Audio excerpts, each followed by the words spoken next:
Many a hot Indian night, my dear Roland and I have whiled away at poker. I've been a bit out of touch with the game lately, however, which may account for the fact that the cards seemed somewhat obstinate.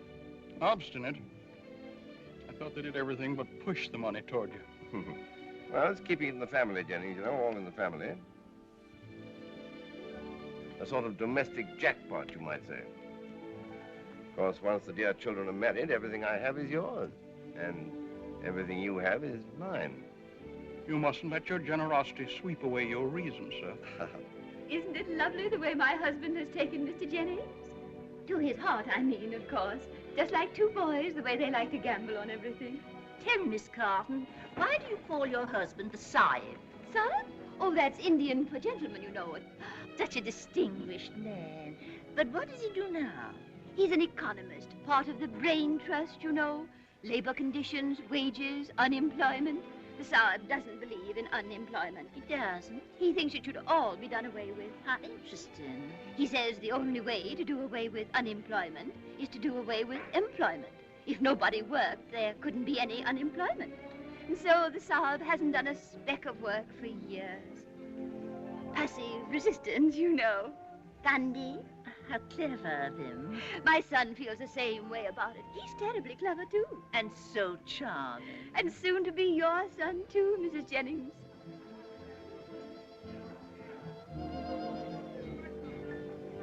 This night, these stars, this purple sea. Why were they planned? With what in view but for a setting of our love? Mercy, Richard, you do think up the prettiest poetry. Honey, you just make me want to cry. Love and tears go hand in hand, Adela. That's life. I was just thinking how romantic our marriage is going to be. We were just made for each other, weren't we, honey? We were, Adela. We are each other's destiny. I do not understand why your brother's marrying that girl. She's very ugly and she's very stupid. Oh, he loves her, Duncan. Love is strange. Did you say you have something you want to show me? I did that. Our engagement ring I sent. Isn't that wonderful? I can hardly wait. I hope you weren't too extravagant. It's no valuable ring, but it belonged to the McGregors. That was my mother's name. Why, it's lovely. I love sentiment. So much better than all the diamonds. I'd like to give you diamonds, Georgian, and pearls, too. Would you really? But I'm no a wealthy man. Oh, now, don't try to make me think that, Duncan. You're sure they're the Carltons, Sergeant? Positive, Lieutenant.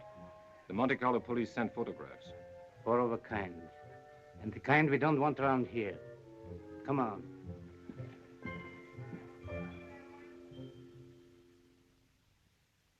I have advised Mr. Jennings not to worry about this check. I'm thunderstruck, sir. Utterly thunderstruck. Did I say thunderstruck? Yes, dear. Tell me, Colonel, you have never been in the Bengal Lancers, have you? My dear sir, when my regiment was quartered in India... In fact, you have never been in India. These reports from Canada of your earlier life. Sweethearts of the Bengal Lancers with the original Toronto cast. If this is some low jest of yours, sir...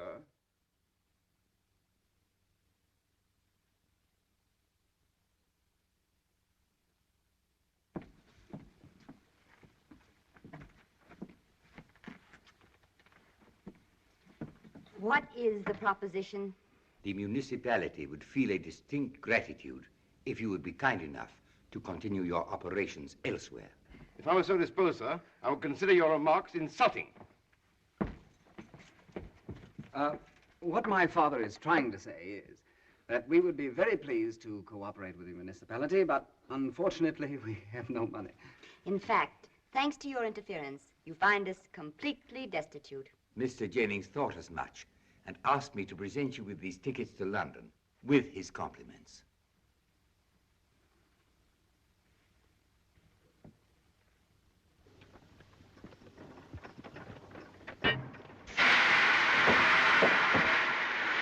Colonel Anthony Carlson, Bengal Lancers, at your service.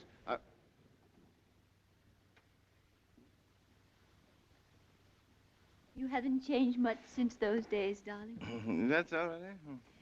Only your hair's really getting gray now instead of being wig. But when you jumped up just then, you looked just like you used to in the second act when you talked to Lady Gretchley. Remember? Ah, beautiful scene that, beautiful.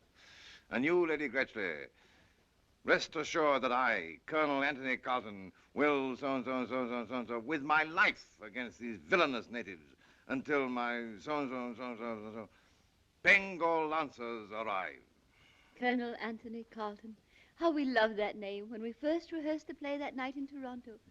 We've sort of taken the name for granted now. Do you remember how they always cheered at my speech at the end of the second act? So, forward, march. Splendid play. Well, it had its moments, my dear, it had its moments. He's very well known as Algy to the girls of Mandalay. He was a captain of something, Algy, so bold, so brave, so gay. He's my favorite Algy. How he made the barmaid sigh. He was a Algy, and a Piccadilly captain with the little glass eye. Tell me just one thing, please. What have you to sing about? They're getting sentimental. Come on. Let's get out of here.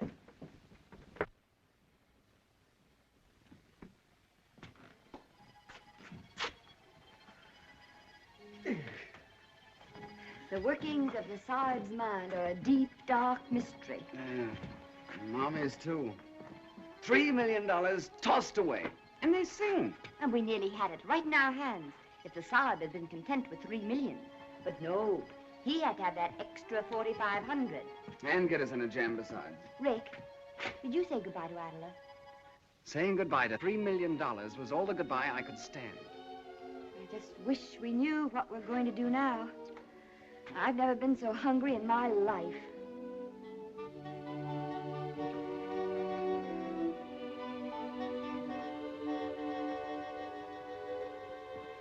By the way, didn't I see you with a new ring on last night? I thought perhaps when we got on the train, we might be able to swap it for a couple of chops. Oh, that ring wasn't mine. I just borrowed it for the evening.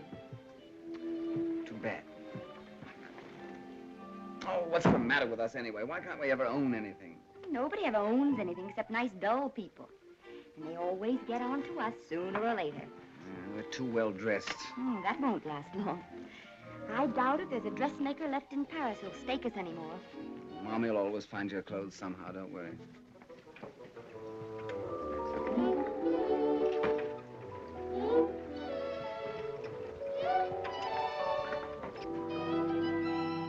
Bravo, bravo. He thinks we're sweethearts. Rick, did you ever know anybody who married for love? I mean, where somebody who didn't have any money married somebody who didn't have any money. What did you say they married for? Well, for love. You know.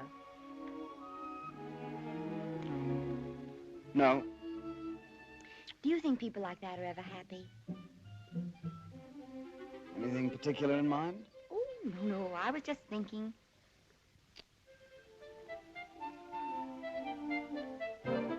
There's Mommy and Saab. They seem happy enough, and I can't think when they've ever had any money. Oh, they're different, though, poor darling. How? Oh, both a little balmy. I mean, just normal people. People who work for a living. What are you getting at? What's happened to you anyway? Why? What do you mean? Well, what are you getting so soft about? Soft? Oh, I don't know what you're talking about. It's only... Only what? Only... I didn't even say goodbye. Oh, you're not in love with that Scotsman, are you? Oh, how could I be in love with him? He hasn't any money. Well, then I can't think what you have to cry about. Oh, well, neither can I.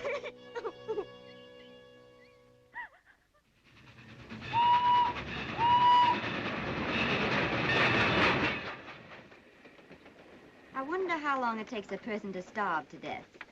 Just depends. I've known some to drop off in a fortnight. Who do you think will last longer, Mommy or Saab? Oh, Mommy.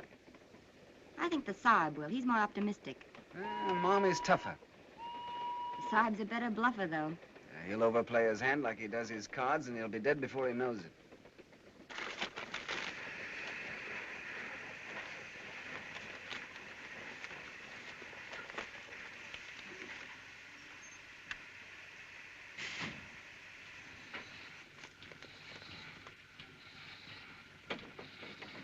This way, sir. Police. Cheating at cards. Fortune hunters. Bengal lancer. Oh. Oh. Oh! Come here. Why, hello, Duncan.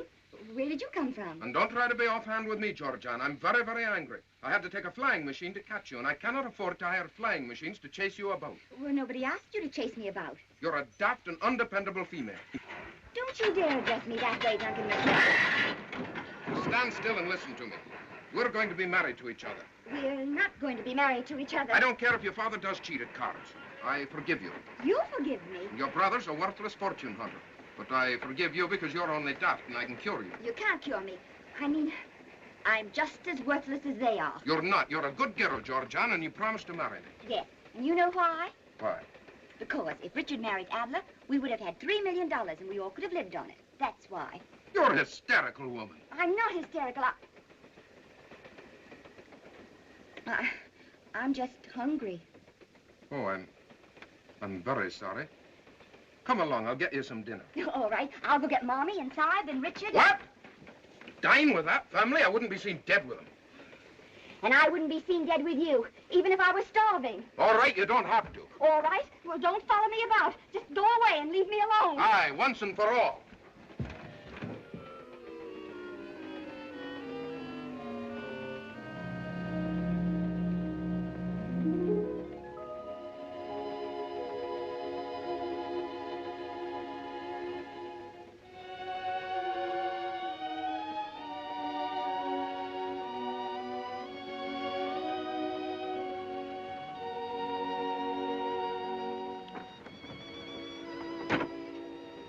Won't you come in?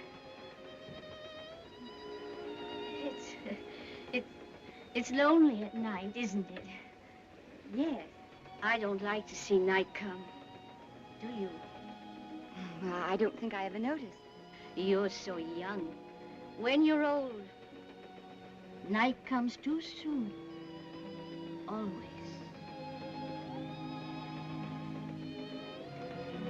And you seem troubled. It's my mother. Oh. She had to have an operation. Oh, my dear. Tell me.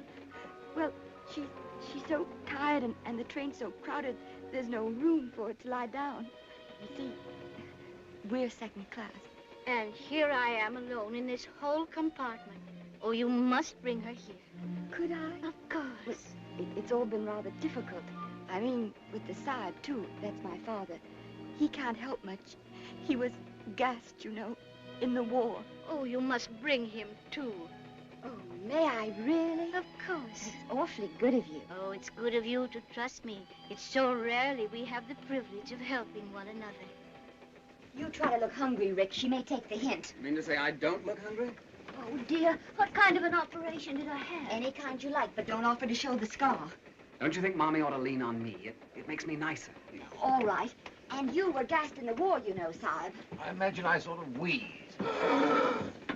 Here we are. Now, don't overplay your hands, any of you. Trust me, my dear.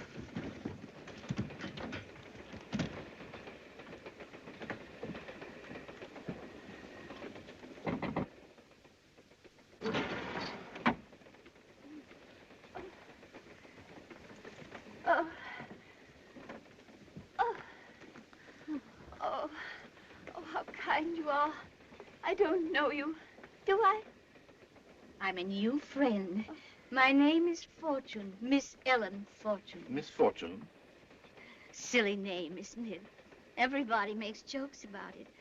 I do myself. Fine historic name, not a subject for jesting.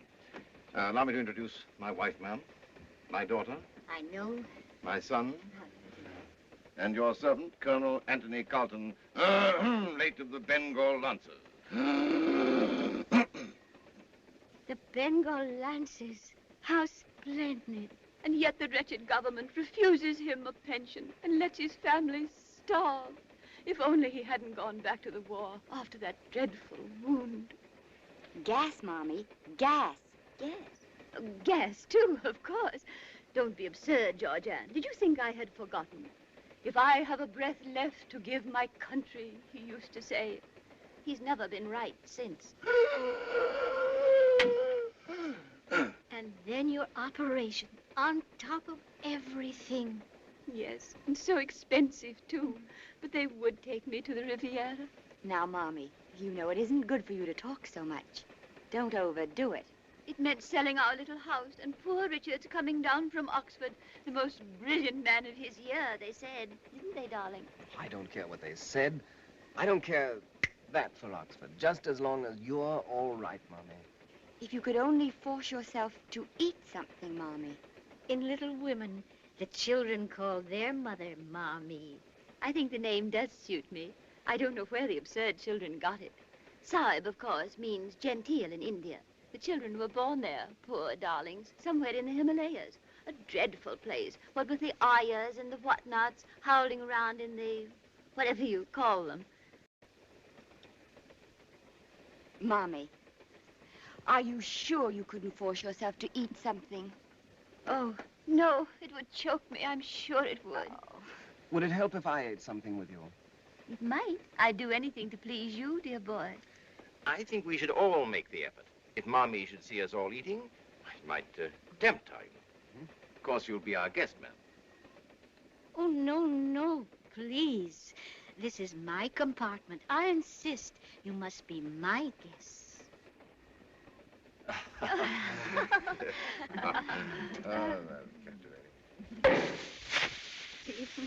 So often I've tried to imagine parties like this when I might be with friends, celebrating with them on birthdays.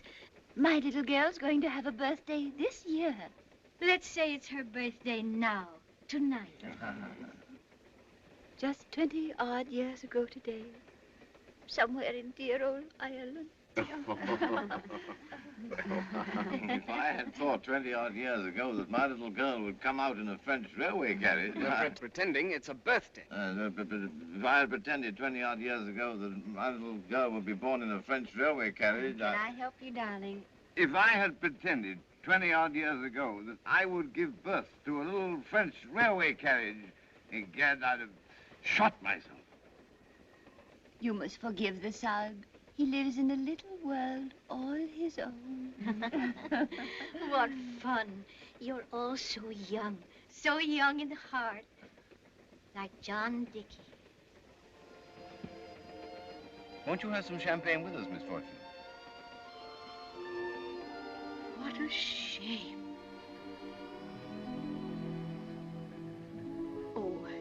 Oh, forgive me.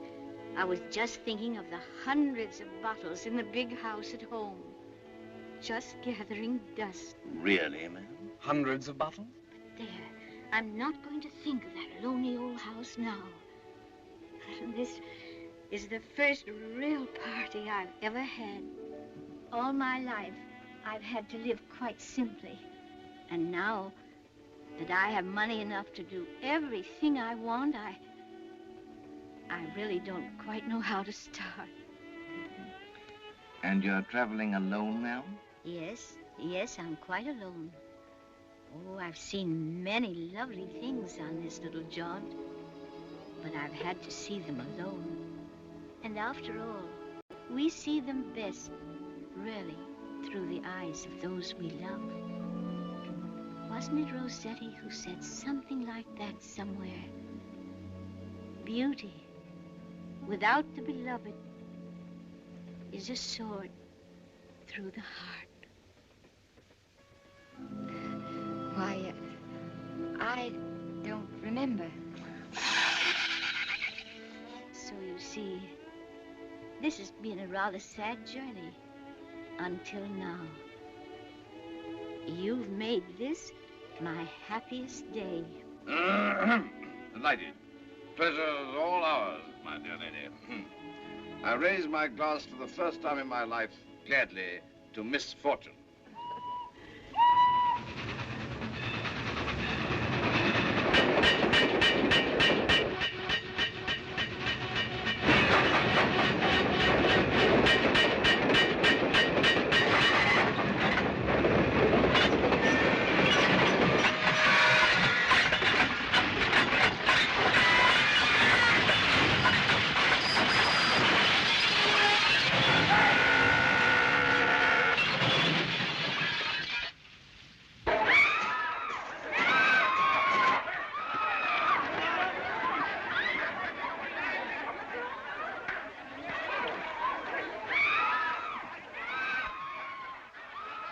The train seems to have caught on fire. I wouldn't lie around in there too long if I were you.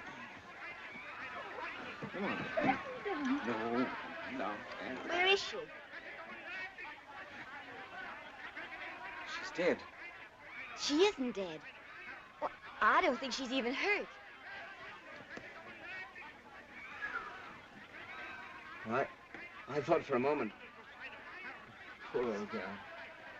Come on, let's get her out of here. Can you carry her? Give me a hand.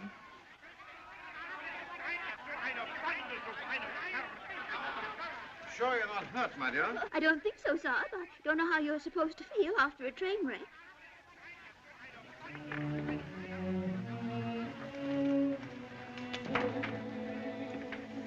Cold wind. Rather. See if you can find some whiskey for her. Keep her warm until I get back.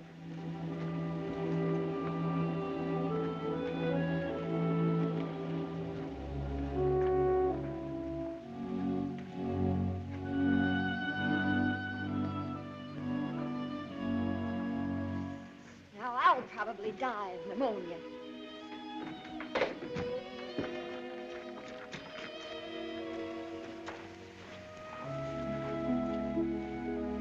Where have you been? Are you all right? How did you get out? On my 2 feet there, very adequate. I've hunted through the whole train for you, if anything had happened. What have you got there? This is an old lady. You were being very good to her. I'm not. I'm trying to keep warm. You've given her your coat. What of it? Well, you'd be warmer if you'd kept it yourself. Will you stop trying to make me something I'm not? And will you please get out of here? Why? Now, let me tell it to you, Duncan, and tell it to you fast. I'm up to no good and you're just interfering. Get out and leave me alone, once and for all. Aye, once and for all. The relief train will be here soon. I'm glad you're safe.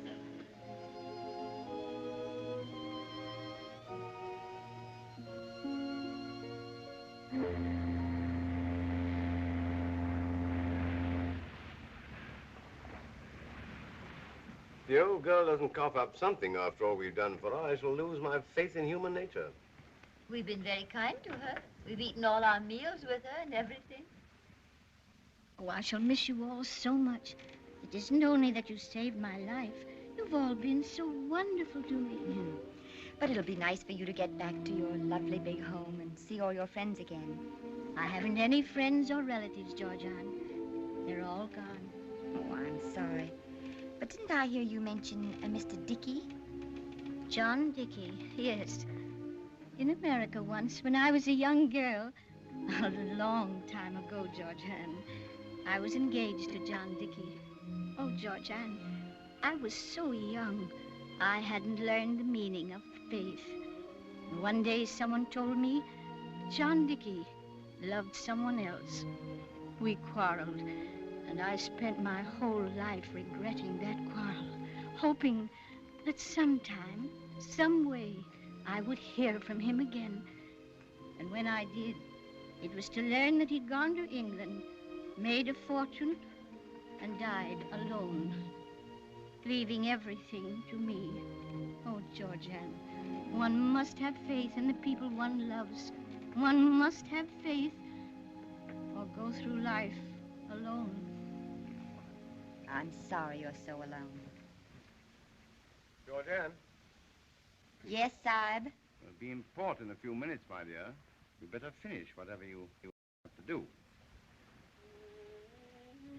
Well, I wish there was some way we could see you sometimes in London. Georgiana! Oh, no, you couldn't, that lonely old house. Georgiana, you couldn't come and stay with me, all of you, and be my guests for a little while? Well, I don't know what the Sahib would think. He hates so to impose on people. But it wouldn't be imposing. I'll ask him. I'll try to persuade him. I'd love to come, just to be with you.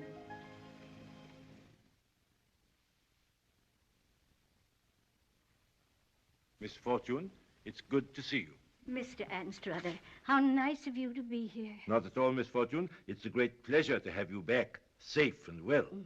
This is Mr. Felix Anstruther, Mr. Dickey's friend and lawyer, and mine. These are my friends, the Carltons. These children saved my life in the wreck.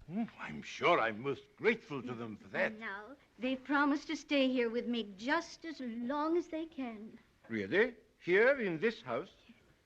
Miss Fortune seemed lonely, and we thought we might stay with her a few days. That's very considerate of you, I'm sure. Now I'm afraid I must leave for my train. Well, well. Where are you off to? Paris first. I was thinking I might need a lawyer myself pretty soon to manage my affairs. Perhaps on your return. I shall be very happy, Colonel Carlton, to look into your affairs as soon as I return. Good day, Miss Fortune. I'm very sorry indeed that my business takes me away at this time. I'll see Mr. Anstruther to the door. Perhaps we could have a hand or two of poker when you come back. Bon voyage.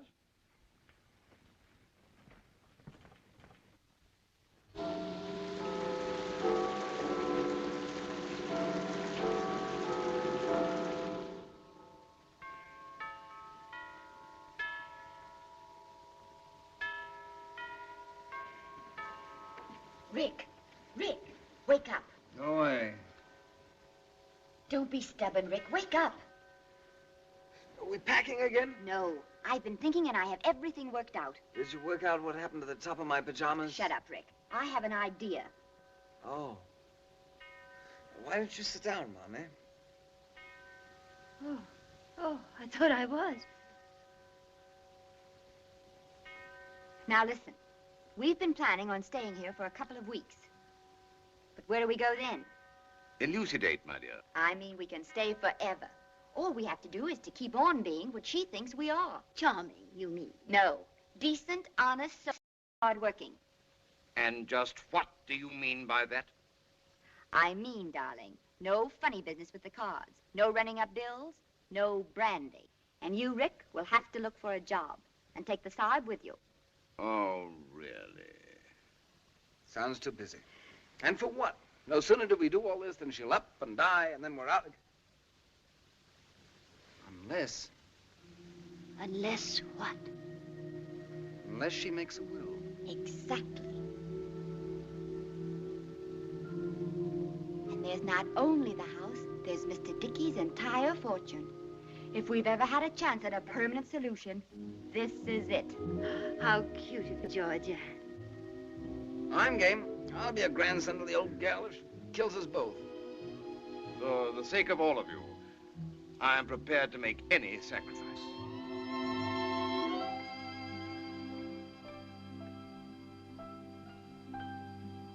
You don't have to worry about me, John. I won't be lonely anymore. I've found friends.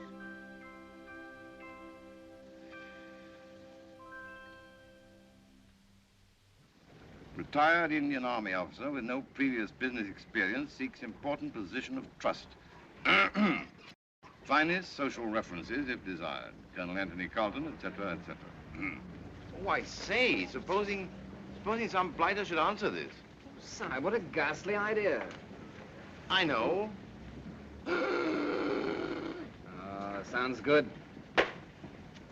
Well, where shall it be today, Father? Want to see the mummies again? Oh, mummies are a bit dead, don't you think, for such a beautiful day? Yeah. National Gallery? Painting? No. No, it's time, my son. You saw life in the raw.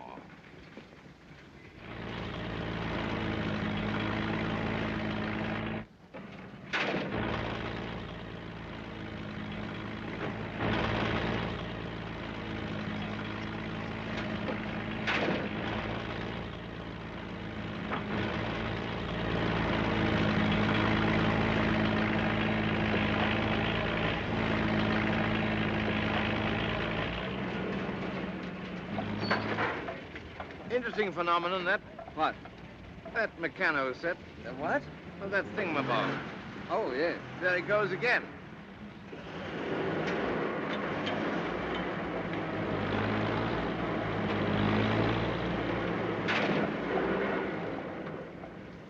But look at all those little fellows down there. On my soul, I don't see what pleasure they get out of it. Still, that little fellow over there looks rather sincere. You think so? Mm. Picks up a sack from that pile, carries it over and puts it on that pile. And he goes back for another.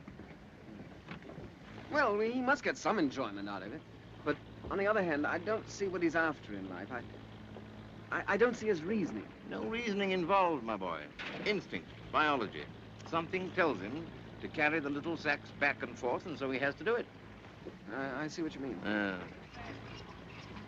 Interesting problem, isn't it? Capital, labor, classes, masses, no jobs, no leadership. Huh. I wish I were younger, my boy. Lunch. High time, too. A hard morning.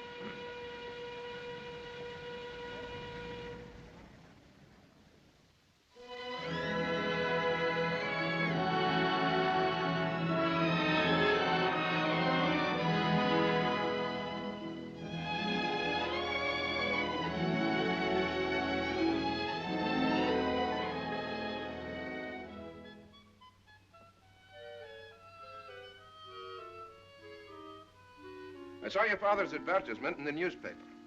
Oh, of course. I do not understand it. Why, it's perfectly clear, isn't it? When your father advertises for a position, it is not clear, Georgian. In fact, it is very, very suspicious. I do not like the look of it. Why not? The Sahib wants a position, and... What are you doing in this house, anyway? Miss Fortune was grateful to us for helping her in the wreck. So she invited us to stay with her. She's lonely. She must also be very rich. And now I think you'd better go. I'm terribly busy and... You're also terribly fidgety, Georgian. Fidgety? What a silly idea. And now you're toozling your hair. I'm not toozling my hair. And now you're losing your temper, Georgian. I told you I'm simply busy, and I wish you'd please go. I will as soon as you tell me why your father advertised for a position. Because he wants one. He's out all day looking for one, every day. He's very well known in Algiers, Mandalay. He's the captain of Lancelot Algiers. Is that you, Sahib? Yes, my dear. Did you have a successful day, darling? Very successful, yes. Enjoyed the digging very much. Richard couldn't tear himself away. You remember Mr. McCrae? Well, upon my soul. Delighted to see you again, my boy. What did you say the name was? McCrae, Duncan McCrae. Ah, yes. I understand you have been looking for a position, sir. You've been looking all over London, haven't you, Sahib? I'm not ashamed to admit it. Not a stone unturned.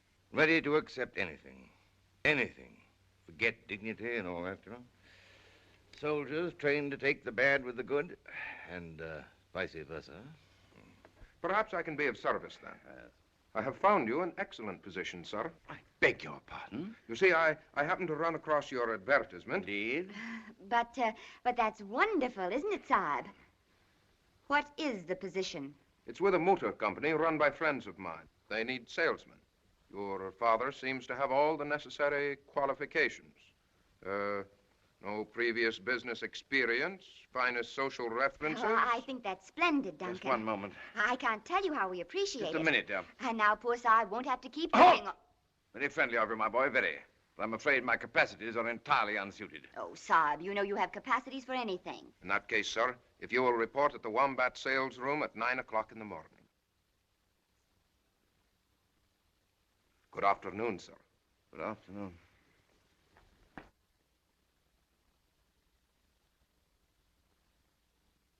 I do not believe your father has any intention of taking the position at all. Why, what an amusing idea. I do not think you're amused, and I do not think you're grateful. But if you really want to know what I think, Duncan, I think now that you know where we live, it would be very nice if you'd stay away from here altogether. Aye, once and for all. Insolent young puppy. I detest him, always muddling things up. But you're going to take the job, Sahib. What? Georgian, you promised me that under no circumstances would I have to go to work. Sorry, darling. But now we have to prove we're on the level to everyone. And stop toozling your hair! Trapped, by gad.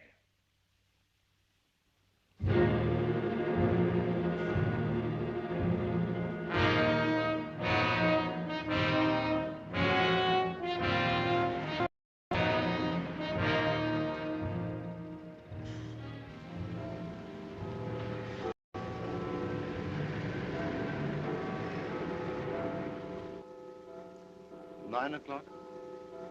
I'm afraid so, Sahib. Well, I'll never forget the pleasant days we've spent. We never did half the things we planned to do. Too late now, I'm afraid. I wish we could at least have got to the aquarium. Some future time, perhaps. Never know. Well... Won't be the same without you, Sahib. Nice of you to say so, my boy. It's you, too. Not much good at farewell. I know, Father. I'll walk a little nearer with you. Thank you, my boy.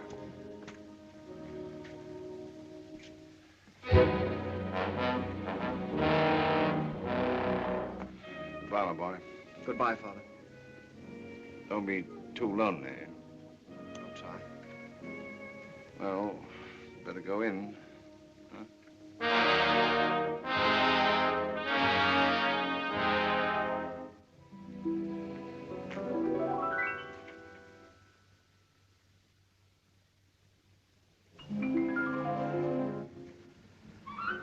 What is it, Sahib?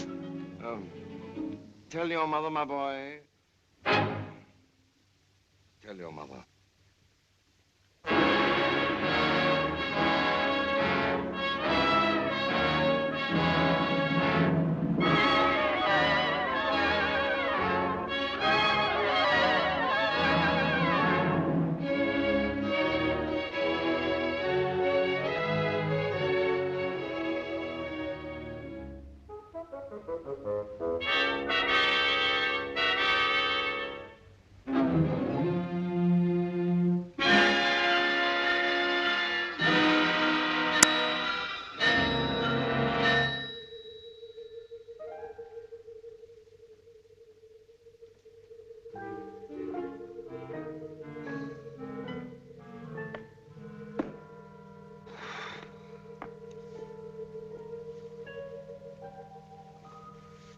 You sure you're quite comfortable? Quite comfortable. Do you mind? You planning to stay long? I hadn't. Now that I see you again, You've never seen me before. I've seen you all my life. In my dreams. That's not a very good line. No. Well, you see, I'm so darn tired. Why come to me? Well, I was walking along and suddenly an unseen spirit grabbed me by the arm and led me straight up here to you. It's kismet. You think that means we have to marry each other? If you're not otherwise engaged, of course. I do not. And I can't make up my mind whether you're a lunatic or merely very young. I'm neither. I'm just lonely. I see. What can you do besides look rather too good-looking? Well, I'm a champion swimmer, a rattling good game of tennis, fair golf, and I rumba like the angel Gabriel. Did you happen to notice the name of this organization? No, to be frank with you, I never had a job before, and I felt it might spoil my impulse. This is the British American Civil and Hydraulic Engineering Company. Oh, I see. And you're the American, huh? Well, don't hydraulic engineers ever rumba? Rarely and not well. It seems to me that I shall be filling a crying need. You know, I really think I'll enjoy working here. I like the atmosphere of the place. The atmosphere is strictly business. Which is what I like. I begin to see what I've missed. You know, if I made up my mind to it, I could become an engineer very shortly. And it takes some of them years. Did anyone ever tell you that you had the most... Yes, often. You don't know the first thing about engineering, do you? Oh, what's there to it? It all comes down to one man saying to another man, well, make up your mind. Do you want to buy a bridge or don't you want to buy a bridge? I've never met a man before who's never had a job. I should think it'd intrigue you, make you want to see what you could make of it. All right. We need someone to sort the mail. £2 a week. Come back in the morning, 8 o'clock. I'm yours to command. You couldn't make it 9 o'clock, could you? 8 o'clock. Good day. There. Oh, could you come out with me later for a spot of supper? I like to pay my obligations. Can you pay for the supper? Oh, now that you mention it, I'm afraid I can't. In that case, I'll wait till your first payday. There.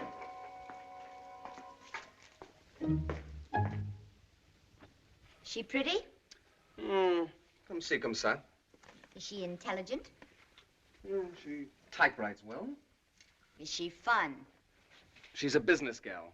There must be something about her for you to take her out. There is. She's my boss.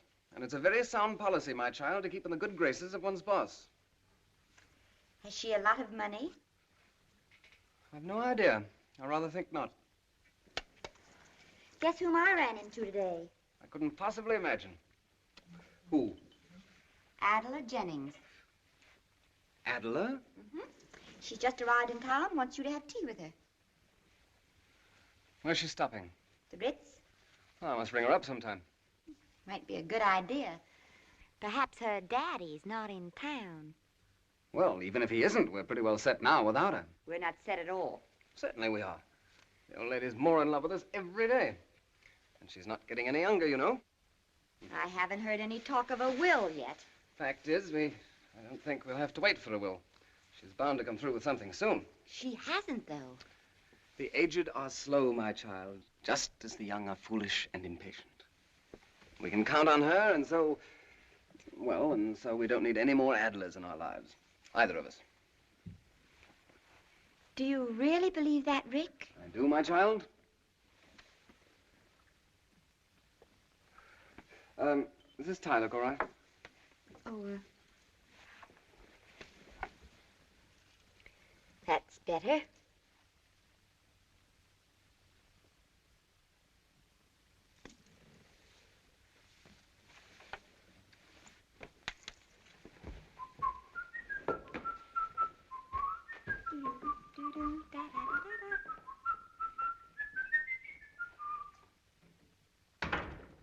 Good evening, Side. Evening, boy. How are all the little wombats feeling tonight? Couldn't feel better than I do.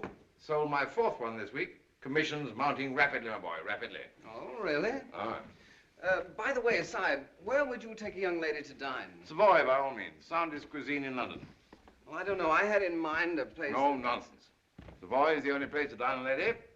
Don't give it another thought. All right, Savoy it shall be. Oh, but a couple of quid wouldn't see me through, would it? Perhaps you're being slightly optimistic. You couldn't lend me a fiver till next payday, could you? I'm glad to, my boy, but I've always found that borrowing is unsound, both from a financial and a moral point of view. How much money will you get your next payday? £2. And from that, you expect to pay me back 5? You must see there's no future to such a course of action. Neither a borrower nor a lender be. Why don't you take the lady to the zoo? All right, Sahib, all right, never mind. Here, boy. Enjoy your evening. Take her to the Savoy and the zoo.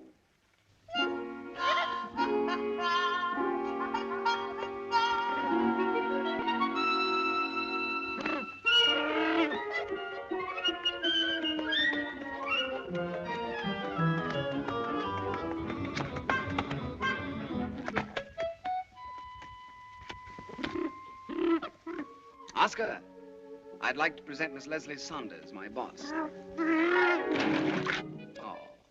Oh, you really must forgive Oscar. He's a sensitive, lonely, disillusioned soul.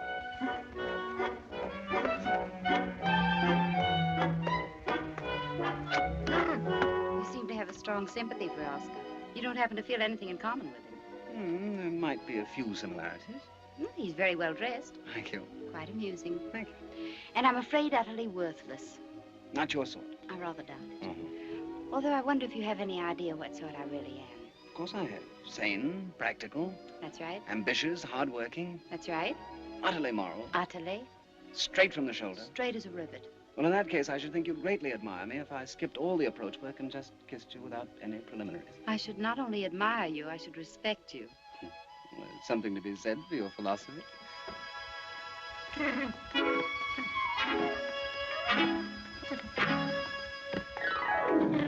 Oh, there go my cigarettes. That's all right. I'll buy you some more. I'm indebted to Oscar. Light on that?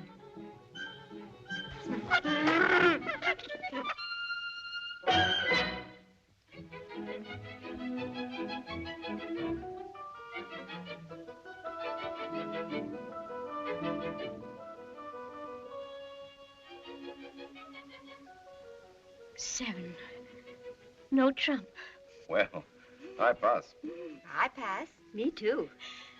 I think it's a lay me down. Oh, well, upon my soul. What an amazing pupil. What card sense, eh? Another grand slam. You must be the kind of person one is warned against on ships. On ships. Mommy means people who play cards dishonestly. Have you ever known any such people? I'm glad to say that I've never had the bad fortune to encounter any of those miserable scoundrels. I should think they must be most unhappy. Unhappy, ma'am? Don't you think so? It seems to me they must always be outside of everything. They must be so lonely, so friendless. Very possible, ma'am. Very possible. It's way past your bedtime, Miss Fortune. Oh. Another beautiful evening.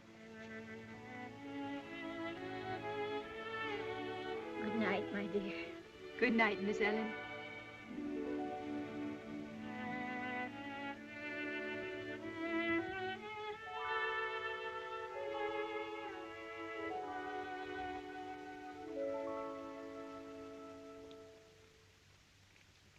Honored, ma'am. Honored. May God bless you.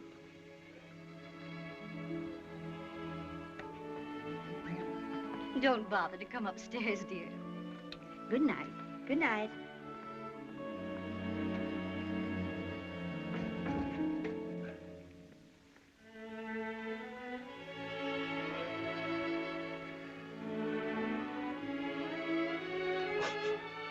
Darling, is your old sinus trouble coming on again? Sinus? No, my dear, no. All part of the act, you know. Letting the old girl see that I was touched.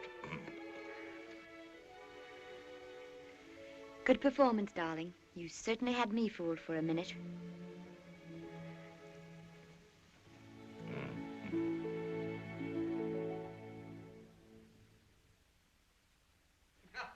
Mind your feet in the steel, huh? You take the high road and I'll take the low road. And I'll be in Scotland before everyone in the house. For me and my true love will Idiot. It's all right, old pal. I take care of myself very nicely, old pal. I brought my old pal home with me, Georgiana. Yes, I know. We're all palsy-walsy. Now sit down before I knock you down. I have to undress myself. Take off my shoosy-woosies. I'll help you. You've helped him enough. That's right. Take off my own shoosy-woosies. Very considerate of you, Rick. Yeah. First my shoosy-woosie. Then my socksy-wocksy. Then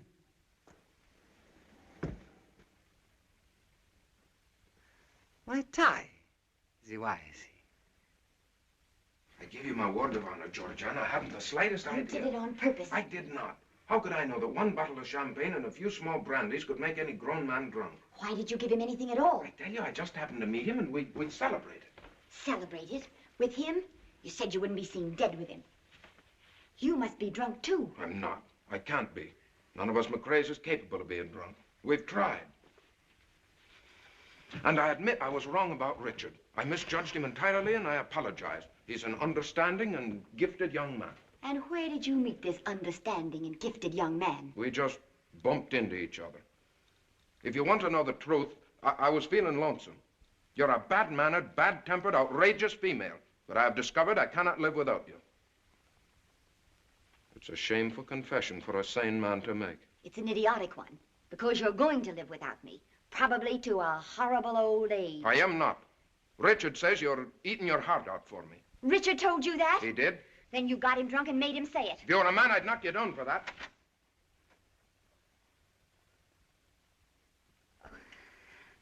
Oh, I'm dreadfully sorry. We must have awakened you. Poor Richard has been taken ill, and this Mr. McRae was kind enough to bring him home. How do you do, Mr. McRae? How do you do? That's not the exact truth, Miss Fortune. Poor Richard is extremely drunk, and it is my fault. And now if you've said everything you want to say, you might have the decency to go. Listen, Georgiana, don't quarrel with me. I may have to go away. There's a chance I may leave for India. Is it only a chance or a hope? Oh, my dear. My dear. I trust you will accept my apology, Miss Fortune, if I have disturbed you. You haven't disturbed me, Mr. McRae. If you have the slightest consideration for anyone, you'll go away and stay away. Aye, once and for all.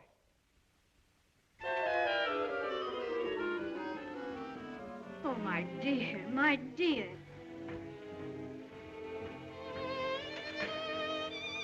Young people are so foolish. They don't know that love never comes twice.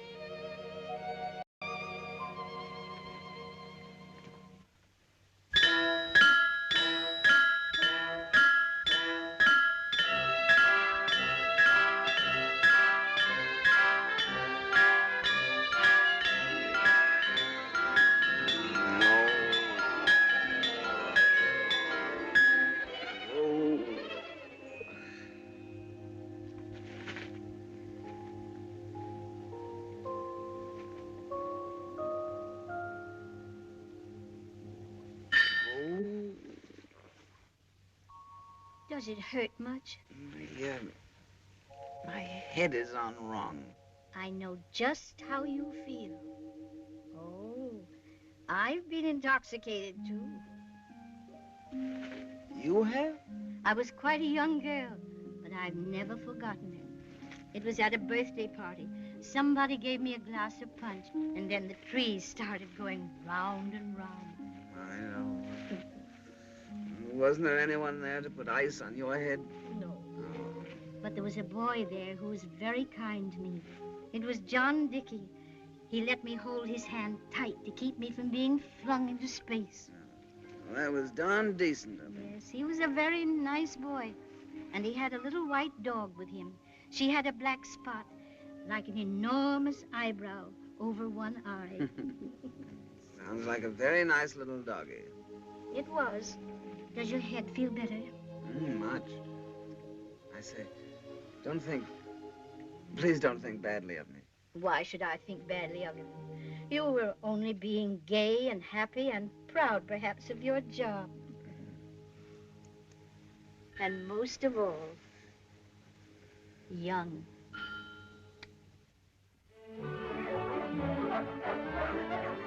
Here you are, sir.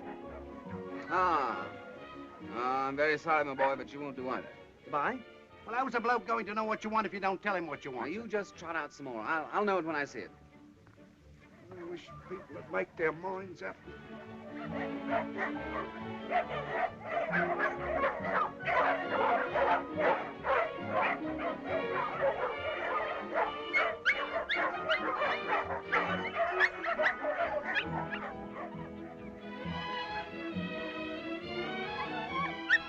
Oh, this one's a darling, Richard. But he's not vivacious. Oh, he's just sleepy. The dog I want must be vivacious and sleepy. Besides, he's cross-eyed. You're mad, but his eyes are as straight as mine. Oh, Hazel. You're difficult to please. On the contrary, I like Hazel.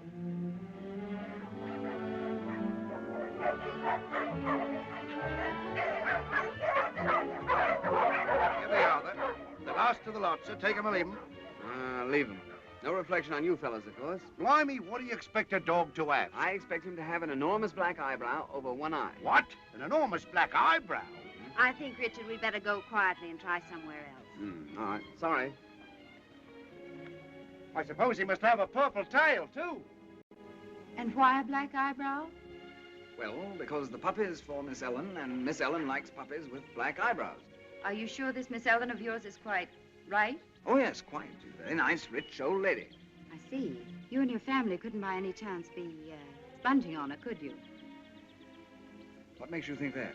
It just occurred to me. Wouldn't approve of that, I suppose. No, I wouldn't approve of that. No, I didn't think you would. Would you like to hear the rest of it? It's up to you. It's a tremendous secret, you know. Perhaps you shouldn't tell me then. I probably shouldn't. You won't like it. Well, they say that confession is good for the, what is it? The soul, Richard. Oh, yes, the soul, yeah. Well, I suppose it can't affect me much one way or the other, can it? You see, we're all trying to become heirs. I don't understand. It's very simple. You see, we're really all quite charming, and we made the whole gal love us. The Sob took to selling wombats just to prove that we were on the square, and I took to opening letters for the same reason. Rather neat idea, don't you think? You're not kidding me, Richard. Oh, no, I'm terribly serious. We thought we'd worked it out rather cleverly. I never doubted that you were clever, Richard.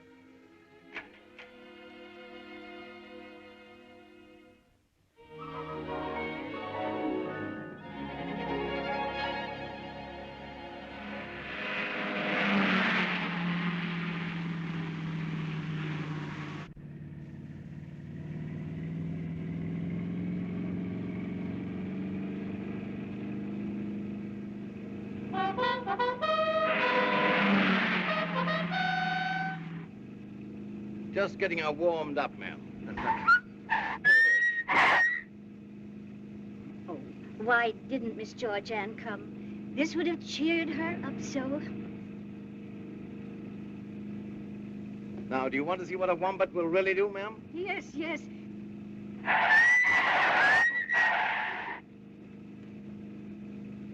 You mustn't hit anything when we're going this fast, darling. It might be dangerous. Not at all, my dear, not at all.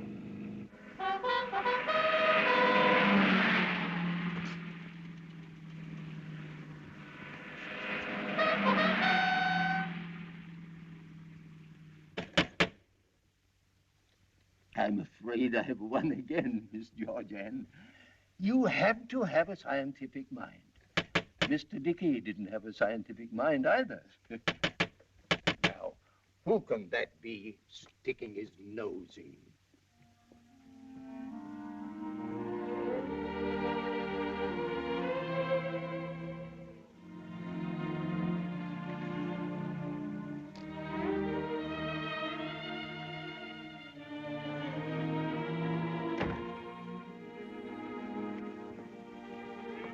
Who was it, Andrew? Oh, it was only that young Mr. McRae. Mr. McRae? Yeah. Why didn't you let me know? He was calling on Miss Fortune. Oh. I told him you were in, but he said he only wanted to see Miss Fortune. Thank you, Andrew. Would you care for another game, Miss Georgianne? Not just now. Thank you, Andrew.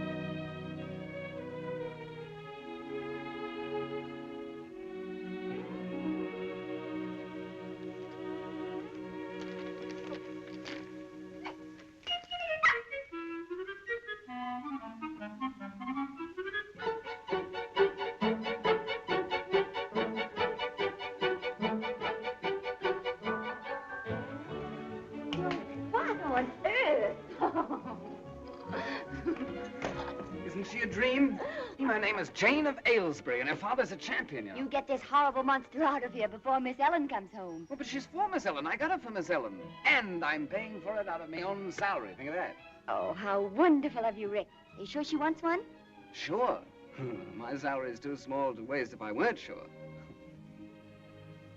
Oh, of course. I thought for a moment... Well, good work, Rick. Congratulations. Oh, I didn't mean... What, Rick? What didn't you mean? Well, I mean, I didn't want you to think I was getting soft all of a sudden. Heaven forbid I should ever think that. Now, look, you stay here, and Jane and I will lurk about upstairs and be a frightful surprise to everyone. We won't have to try much. Hello, Mommy. Isn't Richard getting dynamic? Oh, darling, such a marvelous time. The wombat went like a bird. Did you have a good time all by yourself? What have you been doing all day? I had 4 hair-raising games of dominoes with Andrew. The whole countryside is just one big garden. I picked and picked and picked. Did you have a good time all by yourself here? What have you been doing all day, darling? I played dominoes with Andrew. Masses of wildflowers. We saw the most adorable little cottage. Miss Ellen was mad about it. Did you have a good time all by yourself? What have you been doing all day? Why didn't you play a game of dominoes with Andrew? Heavens! What in heaven's name is that? That, I imagine, is Richard and Jane being a terrific surprise to all of us. Jane?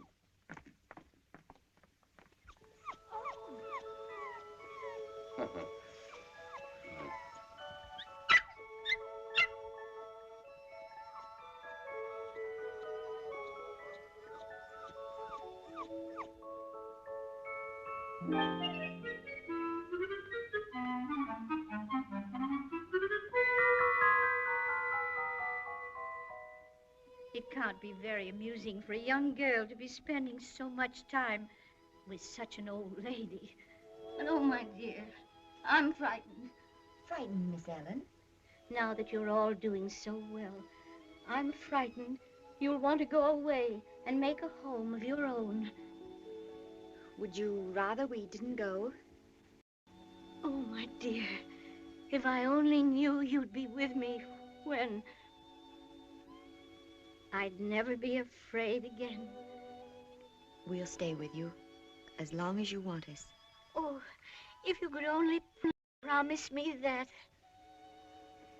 I promise.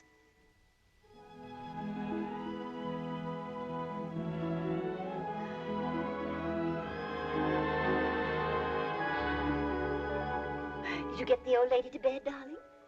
Yes. She made me promise that we'd never leave her. Sometimes, Georgianne, I don't know where you get all your cleverness. Certainly not from me. I guess the Sahib has more brains than I ever realized. I don't know that we've been so clever, though, Mommy. We haven't been getting on very far with the will. I'm beginning to think perhaps we should give up the whole idea. Georgianne! Well, I just mean, well, we might get along better if we thought up some other plan. But this is a lovely plan, and we're getting along beautifully. Poor darling, you're discouraged. You've worked so hard on it. But it'll come through. We'll get the old lady yet. All right, Mommy. Forgive me. Forgive her? Now, what does she think she did?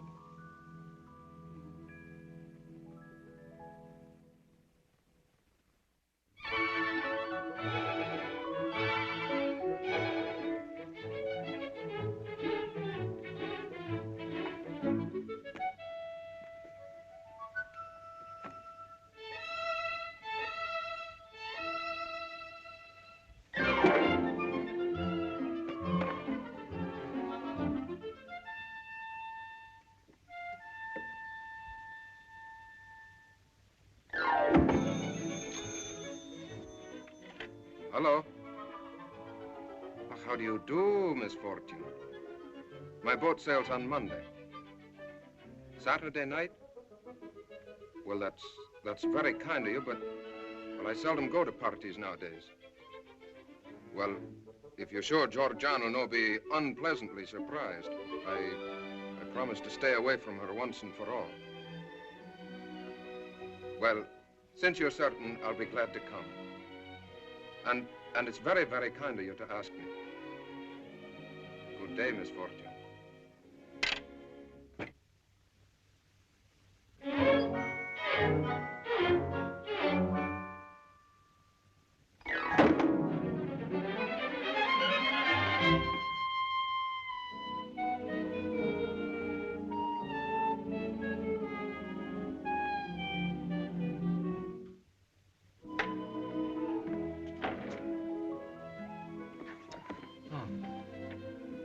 I thought I told you an hour ago I didn't need you any longer.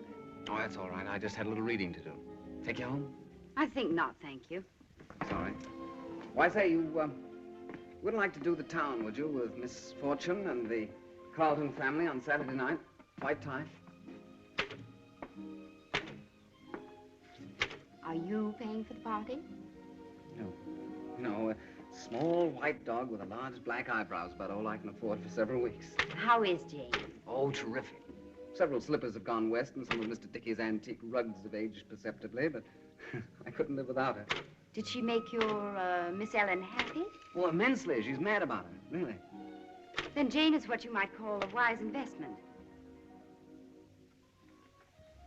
As a matter of fact, I think Jane will do the trick. Congratulations. I knew you'd be interested. Good night.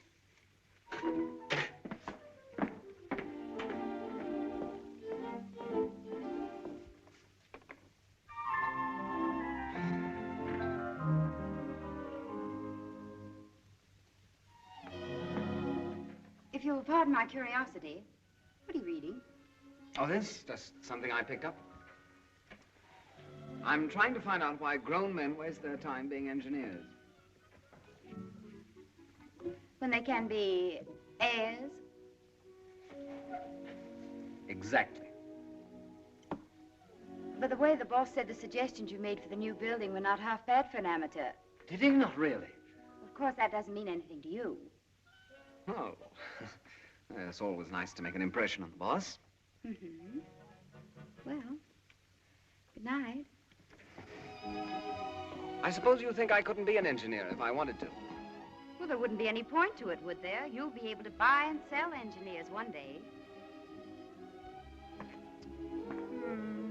Yes, I suppose you're right. On second thought, I think I will go to the party with you Saturday, if the invitation's still open. Still open? Oh, it's you or no one. I have an idea about you, but it still needs just a little more work. Good night. Night. This type of motor uses a delayed combustion design or method. And that means exactly, Well, putting it quite simply, sir, that means that the cylinder head is recessed to receive the patented shaped piston, which closes off the valve area from the combustion chamber. Yes, yes. If I were to say that the wombat is the last word in mechanical perfection, I should be withholding the full truth. The wombat is above mechanical perfection. The wombat is ahead of its time, as far ahead of its time as was, well, Socrates of his. Yeah. It's a pretty thing, isn't it? Yeah. Yes. Oh, yeah. Well, Colonel Carlton, I believe in you, and I'd like to put in my order for 3 of them. One for myself, and one for my wife, and one for my, I understand perfectly, sir. I shall deliver the third one to you personally at your club. Oh, that's fine, Colonel. Fine. Thank you. Thank you, sir. Colonel Carlton. Yes, Mr. Hutchins? I would like to have a word with you. Always a pleasure and a privilege to chat with the managing director of our company, Mr. Hutchins. Colonel Carlton, I have always made it my custom to know the men who represent the Wombat, to look into their past records. Past records, sir? Records aren't always quite fair and all that. On the contrary, Colonel, I think your record does you full justice. All I can say, sir, is that since I've been with the Wombat, I've done my best. Sometimes an executive's position involves unpleasant duties. I quite understand, sir. On the other hand, sometimes those duties are a distinct pleasure. This is one of those pleasurable occasions. The board has decided that a man of your obvious talent is wasted as a mere salesman. We are very anxious that you should become our London sales manager. Take charge of this entire branch. I trust that'll be agreeable to you. Oh, well, of course... A suitable adjustment to the recompense, of course. Well, I've no doubt we can come to terms with Hutchins. Oh, and by the way, some of the members of the board are very anxious to meet you. Oh, naturally, naturally. I'm giving a little dinner party at my house on Saturday night. I hope you can be there. Be delighted. Oh, I'm afraid not Saturday night, no. An old friend of mine has been very kind to me, giving a little party that night, and I wouldn't like to disappoint her. However, any other night, Monday, Tuesday, Wednesday, Thursday... Yes. Some other time. Good night. Good night. Oh, by the way, may I suggest that you take things a bit easier? Oh, we can't afford to lose you, you know. Oh, indeed, no, sir.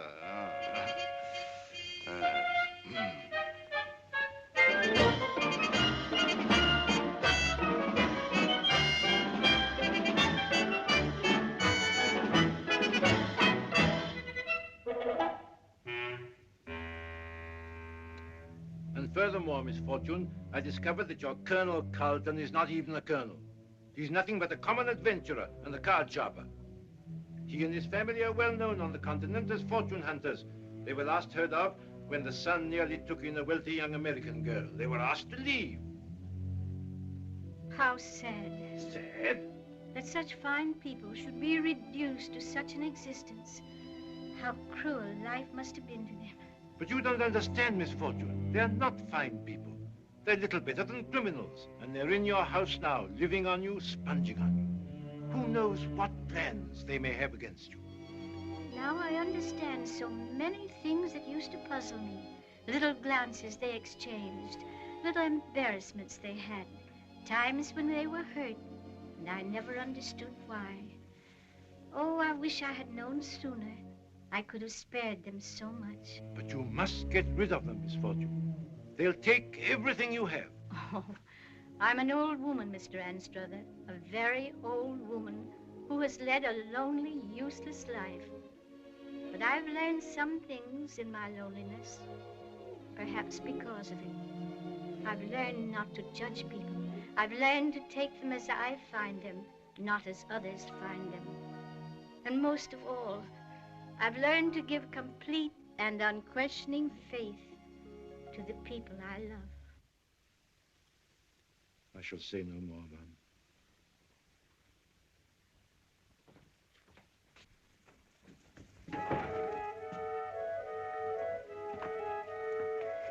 Oh, how do you do, Mr. Anstruther? How do you do? Did you have a pleasant trip? Very pleasant and very interesting. Good evening, Miss Carlton.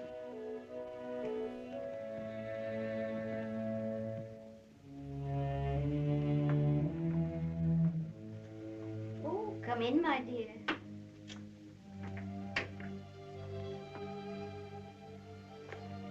I just saw Mr. Anstruther. I didn't know he was back from his trip. Oh, yes. Sit down, won't you, dear? I've just had a long talk with Mr. Anstruther. I've realized for some time how much I've been imposing upon you and your family.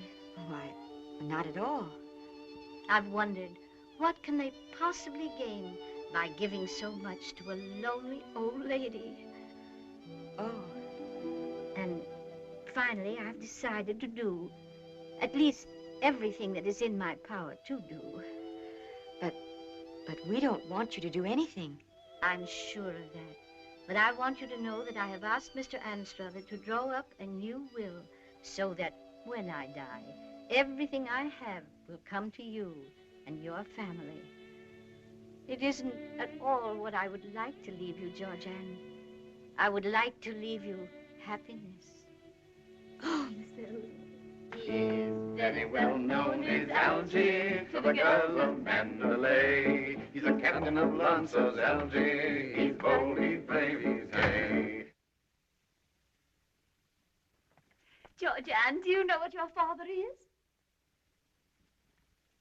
Yes, I think I know. Nonsense, my dear. You couldn't know. Only just happened. He's been made the headmost sales manager of the entire London branch. Yeah, what do you think of that, Georgianne? Making money on his own and everything. Oh, tut.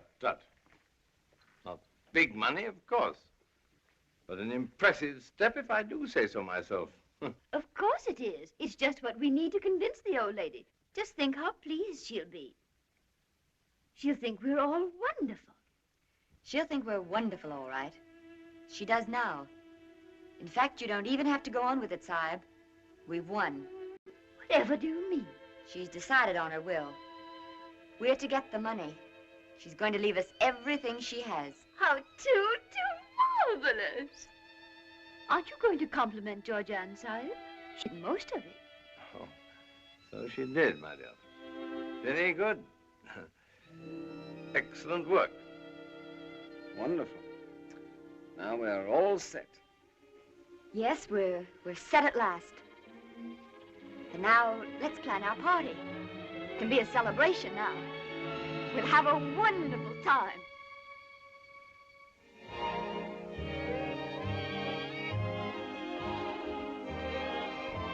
Going to India, eh? Well, that's my old stamping ground. Let's give you some letters of introduction, my boy. Ah, India, India. Richard and Georgianne were born there, you know. They were? Yes, poor dears. They were born there. Such an awful place. I've never been there myself, but they've told me about it. That's very astonishing. Oh, don't mind Mommy. She has little lapses like that. Nothing dangerous. Perhaps we'd better dance. Rather a shy young fellow, what? I'm sure I've seen him about somewhere. Never forget a face, you know. Your whole family are rather complex, aren't they? Oh, yes. Well, take me, for example. I'm probably the most complex character I know. Really? Really? Richard. Oh. Why did you ask the boss yesterday to recommend a night school in engineering? Oh, that? Oh. I just did that to impress him. Clever of me, what? But why did you want to impress him? You're going to give up your job as soon as you get Miss Fortune's money, aren't you? Oh, I hadn't thought about that. You won't need a job. No, but... Is your father going to give up his job? Saab give up his wombats? He's sales manager in the place. Well, if your father's going to continue toiling among the wombats and you're going to spend your young life in an engineering office, well, it just doesn't make sense, does it? With a will and all that. Doesn't it? Well, it doesn't to me. It looks like a slight contradiction. Well, it does rather, come to think of it, doesn't it? What do you suppose is wrong? You. You aren't hard-boiled enough for an heir, and you might as well face it. You think so? I wonder. Come on, Richard, let's dance.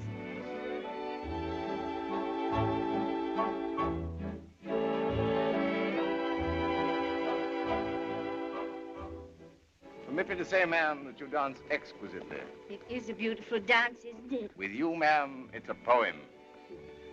They've made up. Oh, I'm so glad. Who? Georgianne and that nice Mr. McRae. Oh, yes. I've loved you for a long time, yes, but that doesn't mean I'm going to marry you. But why? You really want to know? Aye. All right, then. Your suspicions about us were right, Duncan. We didn't love the old lady. And we didn't stay with her because she was lonely. We were after her money right from the start. And that night you came to the house, I was afraid you'd spoil everything. I was afraid to even have you about. But you're not afraid now. No, because now she's come through. Now we're going to get her money. Oh, we're all rotters, Duncan. We always have been and we always will be. We're parasites. We cheat at cards and we lie about ourselves. And the only time we behave like decent people is when it pays. Such a long speech, darling, and I don't believe a word of it. I don't care what you thought you were up to. I don't care what you think you are. I want to marry you. Oh, no, Duncan. I'm not turning noble, but I won't mess up your life. Once I wouldn't marry you because you weren't rich enough for me. And now I won't marry you because I'm not good enough for you.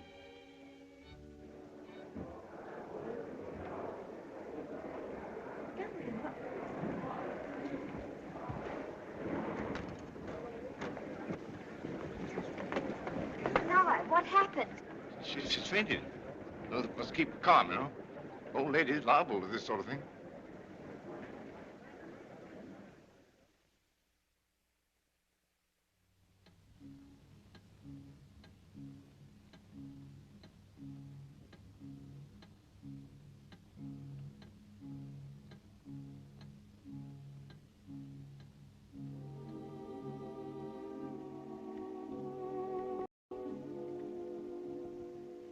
Her fluff's coming off in your trousers. They say if you hold a puppy by the tail, its eyes will drop out. That's guinea pigs.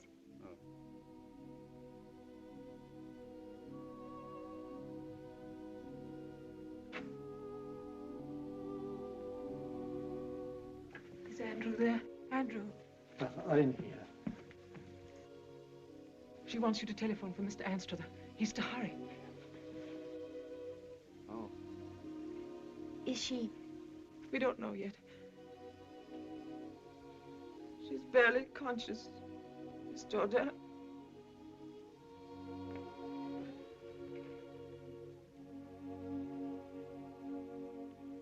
She sent for Anstruther.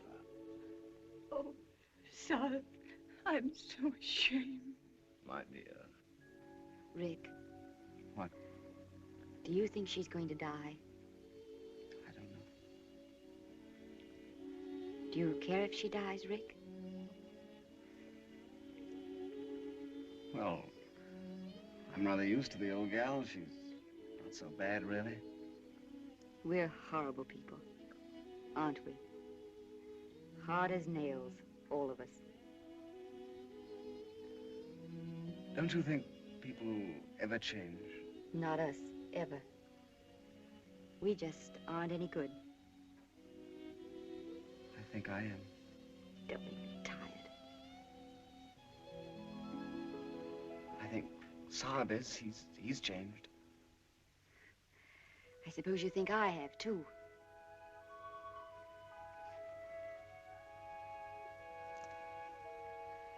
I'm about as much changed as Mommy is. We've been acting so long, you think we're changed. But you're fooling yourself, Rick. Like Duncan. You wait and see. We'll be back to normal. You and the Saab, too.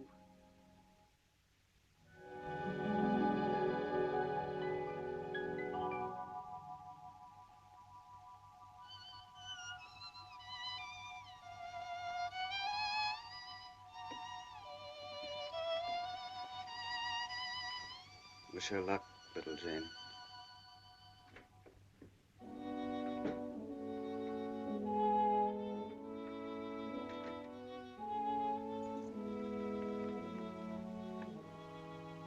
How is she? How is she?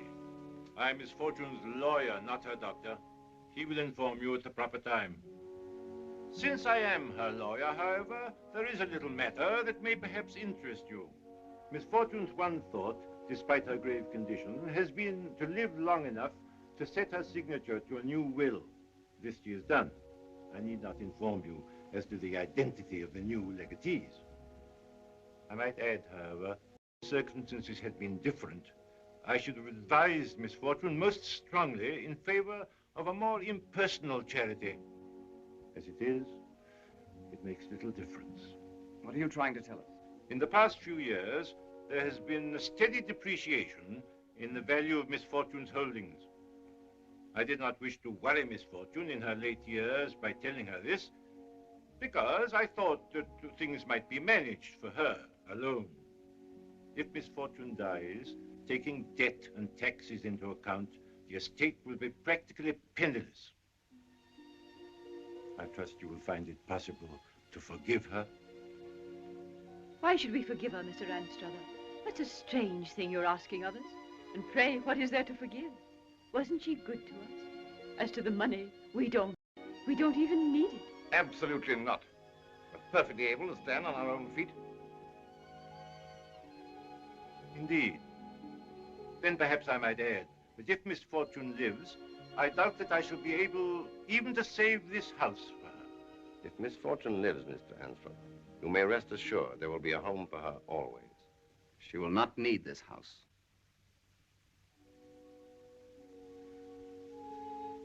If I've misjudged you, I beg your pardon. Good day.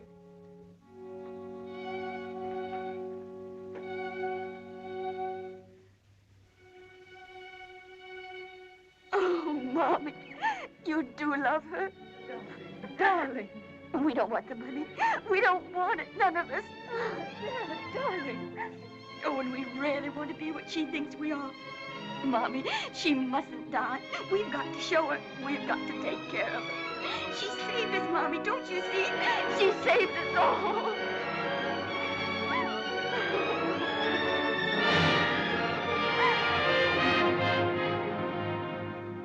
You may come in now. Miss Fortune wants to see you. She seems to be very much stronger.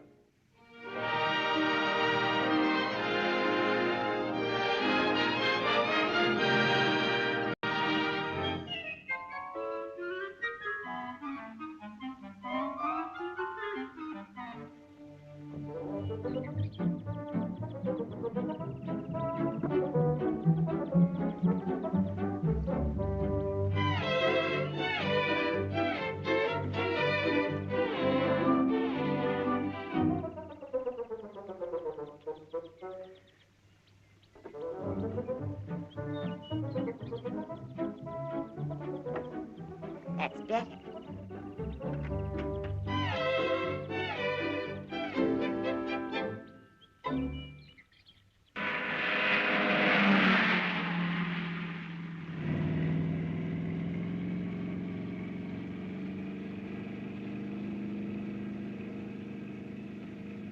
When we get around that bend, I'll show you what the wombat can really do. Indeed.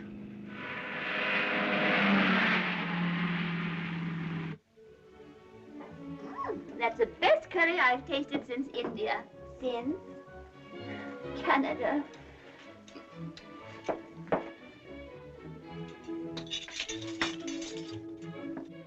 You know, Mrs. McCrae, I wonder if we ought to go to India. Will you please stop talking about India? Once and for all. This day, this sun, this purple veil. Why were they planned? With what in view but for the setting of our love? Such lovely lines, Richard. But such old ones to use on your own wife.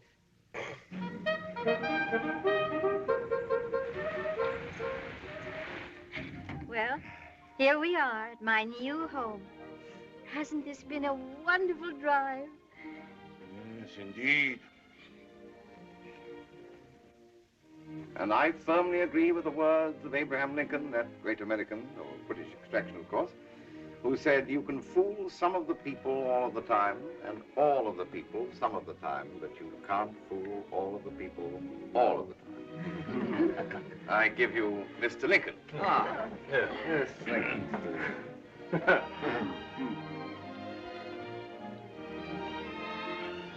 Mr. Lincoln and the Tsar were old friends. Indeed. Oh, perhaps it was another Mr. Lincoln. Now I would like to propose a toast to my family. God bless them, one and all.